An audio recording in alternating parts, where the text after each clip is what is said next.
আমার স্বামী কতগুলো আম কিনে নিয়ে আসছে দেখেন। তো দেখাই কতগুলো আম, আমি বললাম ঢালো দেখি কত আম কিনে নিয়ে আসছো।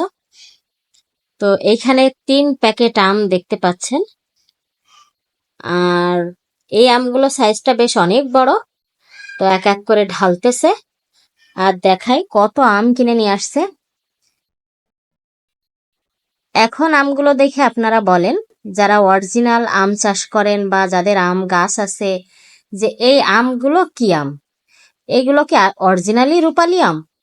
এগুলো রূপালী আম বলে বিক্রি করে, বাট আমার কাছে তো রূপালী আমের স্বাদ লাগে না। কারণ আমাদের নিজস্ব একটা গাছ আছে, একটা না কয়েকটা গাছ আছে, তো আমাদের রূপালী আম গাছ আছে। প্রতিবারই আমার বাবা মা আমার জন্য আম পাঠিয়ে দেয়। তো সেই রূপালী আমের এতটাই স্বাদ, মানে এত মিষ্টি, মনে হয় যেন খাওয়ার পরও মুখে লেগে আছে অনেকক্ষণ থেকে। আর এই আমটা খাওয়ার পরে হয় কি, মনে হয় যেন গালের ভিতর একটু চুলকায়, একটু আঠা আঠা টাইপের। আর এটা মানে রূপালী আম এত বড় সাইজ হয় আমার মনে হয় না। এখন সবাই কমেন্ট করে জানাবেন অরিজিনালি এটা কি আম।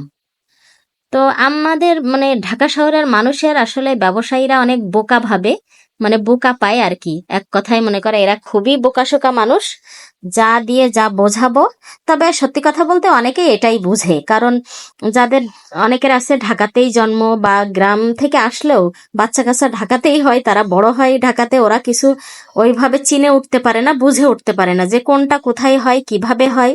ওদের প্র্যাকটিক্যালি কোনো হচ্ছে ধারণা নেই, যার কারণে যেটা বলে দেয় ব্যবসায়ীরা সেটাই বিশ্বাস করে।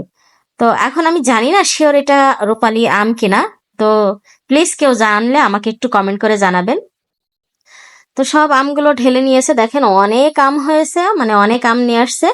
এখন আবার বেছে বেছে খাসিতে উঠাচ্ছে, যে পাকাগুলো একটু উপরে রাখবে আর কাঁচাগুলো একদমই নিচে রাখবে, যাতে পাকাগুলো দ্রুত নিয়ে খাওয়া যায়। আর হচ্ছে কাঁচাগুলো আস্তে আস্তে পাকতে থাকে। তো এই তো অলরেডি খাসিতে উঠিয়ে দিয়েছে, দেখেন কতগুলো আম।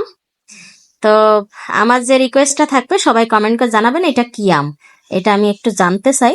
আমার হাজবেন্ডও বলে এটা রূপালী আম, আমার বিশ্বাস হয় না এটা রূপালী আম।